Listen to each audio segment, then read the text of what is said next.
while since I made a video, but figured what the hell, we'll make one today. Don't know how well it's going to turn out. It's pretty windy up here on the hill. But I'm at a new piece of ground we picked up this year. This is 10 acres total. I'm not sure what the breakdown is. It's probably, I don't know, 3 acres each field. But this one, the one right here, there's another one behind it. Funny enough, I used to work on this farm a couple years in high school. It was like an organic vegetable farm. They had beef and sheep, pigs, all that stuff. And then they had some family stuff go on, and the farm got sold to another group of family members. So they're kind of doing some all-time like flower farming. They might do some vegetables and shit, but it's like 100 and I want to say it's 100 acres, 120 acres total. So if this all works out pretty well this year, then there's opportunities to expand on this property. There's a field over there I could probably pick up, and this one right here, they definitely need some work. It's been a while since they were worked, but ground's actually not bad. There's only a couple rocks in this field, so I'm already way better off than some of the other fields that we have. But this was a hay field, as was the one further down. This one here, they had vegetables in. What we ended up doing was we had Escobars come down, one of the guys that works there, and he took the hay off of the 2 fields just so that we weren't plowing a bunch of tall grass and trash into the ground, make it harder to disc it all up. This one here though was all like cow parsley. It was all like this stuff right here. So he didn't bale that, so I went ahead and I brush hogged it all down. In doing so, there was a lot of trash that got plowed under though. So this field didn't turn out as good. I was actually plowing it with the farm let me borrow their chisel plow they just picked up. It's an oldie, but it works pretty well. I think they paid like 400 bucks for it. Put new shanks on it, and I let it rip. It did pretty good. Usually we'll moldboard everything, but it's TJ's moldboard. He was plowing a piece of custom ground that we're doing for somebody. So I figured in the name of saving time, I was just gonna chisel plow this, just so that we had all that done so we could get the corn in, faster. But it did pretty well. So this is the new disc that I picked up. I got rid of my the old International 370 that I had last year. I picked this up off of my neighbor's. The old man died a couple years ago, so they were just getting rid of all the equipment. They weren't farming anymore, so I picked this thing up for like 200 bucks. It's a bush hog. I want to say it's a 268, but I'm not sure. But it's got, new bearings in it. The discs are all good. So it's already way better than my 370, and it's built heavier too, so it should sink into the ground better, do a better job discing. Ended up selling that 370 for like 800 bucks last year. So I did use it on my other neighbor's ground just to see how well it worked. It did pretty good. So this will be the first time actually putting it to work. So should do pretty well. That said, we'll hook it up to the tractor and see what we can do.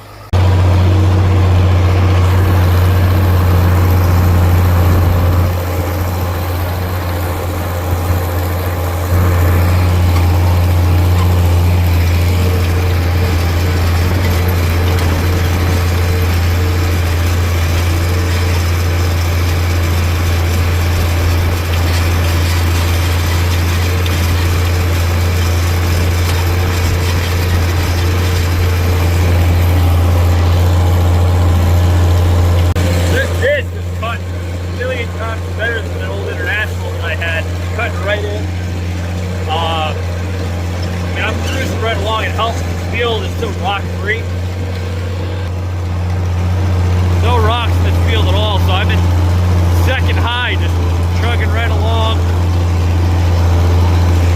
And I mean, it's leaving the ground. I don't have the telephone pole in the back or nothing.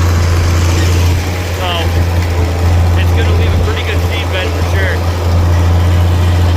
So figured I'd stop here, check the disc over, make sure everything's good. The end discs here and here are getting pretty clogged up with dirt. There's no scraper on there to keep them clean, so I think I might have a bar in the truck I can use to clean these up. We did get about a ½ inch of rain out here yesterday. Luckily this field's got some pretty good drainage, so it's not a problem, but I'll have to clean that up. I was checking the view out too. They got a good view of the Narragansett Bay right here. Their plan is to, in that hayfield over there, they want to do wedding venues. That's up a little bit of a higher hill, so you have a way better view than where I am. But I think it's a great idea. You know, anything to generate revenue for the farm, really. But this disc is doing a pretty good job. I know a lot of guys are going to say, well, it's an 856, 100 horse traction. You can pull a bigger disc behind it. This thing's only a 10 footer. But problem is with that, for me at least, is I try not to keep a lot of the equipment at Escobars. I try to bring it home so it's out of their way. And obviously getting this disc from here to Connecticut an hour away that's a whole nother problem if it's, you know, a bigger disc. Right now this fits in the trailer nice, so I can load it up and take it home, no problem. If I invested a good chunk of money on a nice disc that I could tow behind the truck that far, that'd be one thing, but I'm not in the place to do that right now with the acreage that I'm farming. So, but I agree, it's a small disc for the tractor, but it is what it is. If I gotta make a couple more passes to finish a field up, then I would if I had a bigger disc, then so be it, you know, but that's how it goes. But yeah, this thing's doing a good job for the first pass. So I'm hoping to get these 3 fields done. I might get the other field on Old Mill done by the time. I should. It's only like 10 in the morning, so I should be able to get down there. Then the plan is we have the fertilizer ready to go, so we'll get all the equipment over here so we can fertilize it, and then do one more pass with the discs, and then I'll tow the planter down here. The planter's in my house. I got to do a couple bearings and some of the openers, but not a huge deal. I can bang that out in an hour. So I'll keep trucking. So I'm in this center field now, and man, this is really rough going. A lot of root structure and whatnot in here. So it's super, super clumpy. So I'm for sure gonna have to disc this a couple times. But first problem of the day, I think because this is so rough riding through here, I've had a problem with stuff in the fuel tank, and I think it just sloshed it all around and blocked the pickup. So I'm gonna have to, I don't know, maybe I can pull that line off, blow back through it. I'm gonna pull the plug out of the filter housing, see if I can bleed it back down. Maybe it'll start back up. I noticed it losing power, so I kind of idled it back. I'm hoping I don't have to bleed all the injectors because it's kind of a pain in the ass on this tractor.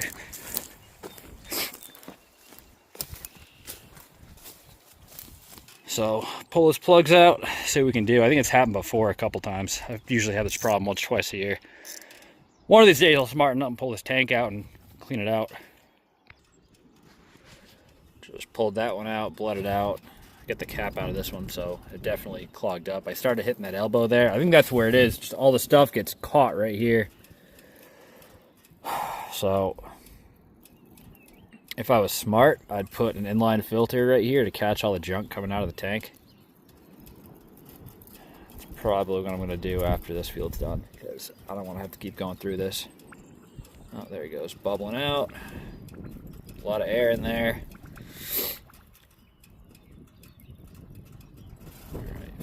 Plug it back up.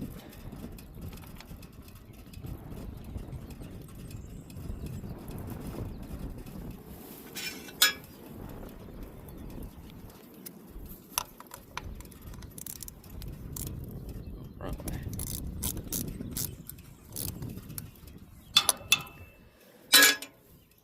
All right, I think you can pull this plug out right here too and bleed it at the pump. I should do that. I pulled the truck over a little bit closer. I wasn't walking as far because it was way over there, but yeah, this is just super Super rough. I was kind of hoping I'd be able to grab Escobar's heavy offsets and come down here. One, because it's like, I think it's 14 or 16 feet, so it'd make quick work of this, and it's a hell of a lot heavier than what I'm running, so it would smooth this out in no time. I'd probably only have to hit it once, but I'm probably gonna have to hit this a second time before we can put fertilizer down, just because of what a shit show this is. So, oh yeah, that's bad. Yeah, this was all like broadleaf and everything else, so it's just the roots from all the trash that was in here, all the weeds, just making this hell trying to go through it with the disc, especially one as light as mine. We'll get through it though.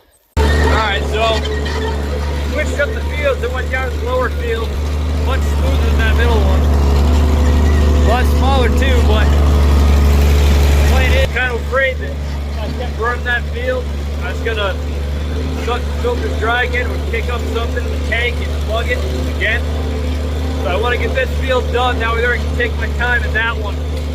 It'd be pretty smart to come back with one of Escobar's tractors, maybe the heavy offset, knock all that down, but I'm going to see what I can do with this first. If I have to do that, then it won't be a problem, sure, but I got this here. I don't really want to have to run all the way back down the road, bring the other tractor down, blah, blah, blah, so we're going to get there, see what I can do with that one. But man, it's rough going in that field. It's all the roots, root balls everywhere in there.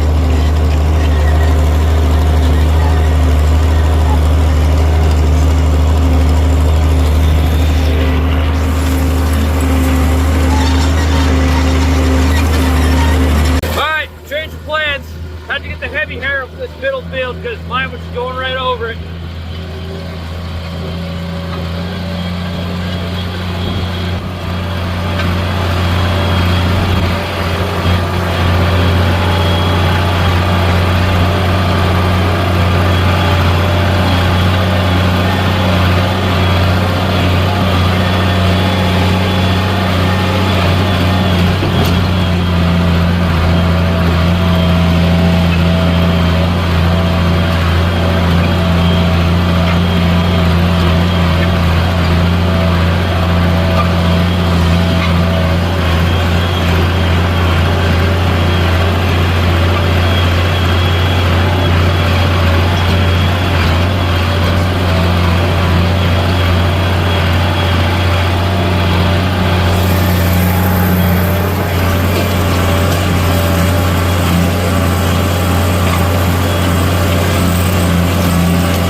Bought this at an auction this year. It's a 97 Ford 8240. Got the power shift. This thing screams going down the road. It was doing 25 pulling this offset. And they said it was turned up. I think it's only got like 100 horsepower from the factory, something like that. But man, the way it pulls this disc, it's definitely got more than that for sure.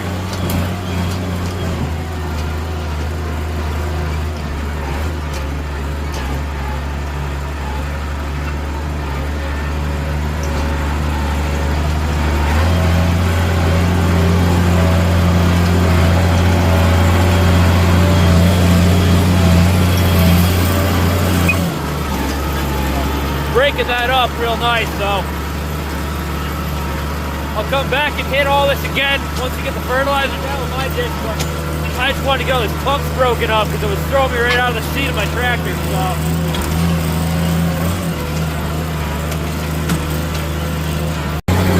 I'm almost at the end here. I'm kind of contemplating whether or not I come back and go the opposite way with my tractor and disc now that I got all the heavy stuff knocked down. It's definitely looking a lot better, for sure. We'd also talked about maybe leaving it, let the grass that's in here die down a little more, then come back and hit it. I don't know, maybe I'll do both. Well, it's the end of the field right there, so we're getting down there.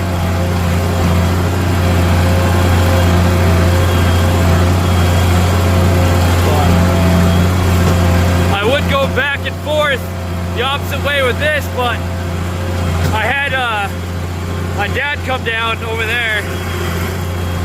waiting in the field for me because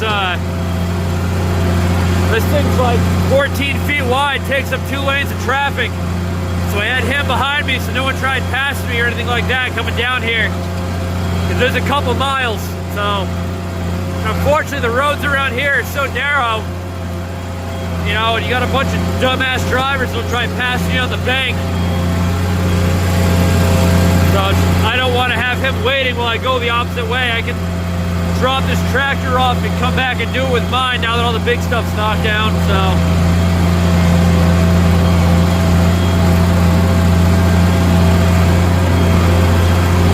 It's like night and day difference between this field and the other two. Night and day. All right, productive day. So all 3 fields are done. I'm super glad that I got to borrow the that Ford and the big international offset. So it's usually like 14 feet wide, so it made quick work of that field. Even so, I mean, those furrows were rocking and rolling that tractor. That was pretty rough. It's because I should have taken a picture or a video of what that field looked like before, but it's all broadleaf, and it's just super, super rough. When I chisel plowed the other 2 fields, because we'd taken the hay off, it was basically just whatever, you know, inch to a grass that was there that I was plowing under. So those fields came out perfect after, you know, after chisel plowing them and I hit them with a disc, smooth as could be.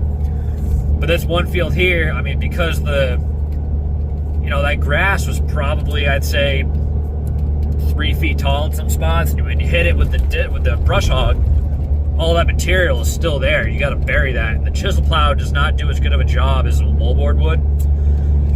So we should have moldboarded that plow, or that field rather. But you know, it is what it is. The chisel plows did all right. It just, the furrows that are left behind with all that residue on the field there, it was just kind of made things a pain in the ass a little bit. But we got through it. Plan for tomorrow, I'm going to try to get out of work. We're going to bring a couple tractors down, one with the little Kubota with the spreader on the back, and I'd like to bring another tractor down with a loader so we can pick up the fertilizer bags and just empty it right into the spreader. But we'll see how much time we have after work to get all that stuff down there. And then yeah, if we get all that fertilizer done, spread on the field, I can disc all 3 fields up with my tractor and my disc that's sitting out there still. And then hopefully this week I can get the planter down there. I really don't want to take the planter down there at night because it's an hour drive from my house down to the field. I'd like to do it early in the morning. The problem is, I think on Saturday, the last like 4 Saturdays in a row we've had rain, so sure enough, this upcoming Saturday is no different. So I don't know if I really want to take the planter down there in the rain, and I'd have to leave super early in the morning to miss all the traffic, because I got to go through Newport, and a lot of those roads in Newport are super skinny, and it's pretty sketchy bringing that planter down the road, but it is what it is. So hopefully the rain holds off so I get the corn in the ground next weekend, and then we're going to start on hay. We're a little bit behind, nothing crazy. I was hoping to have the corn in the ground on May 15th, and clearly that's not the case because today is June 5th, or June 1st rather. But it is what it is. We're still in better shape than we were last year. So anyway, thanks for watching. We'll see you on the next one.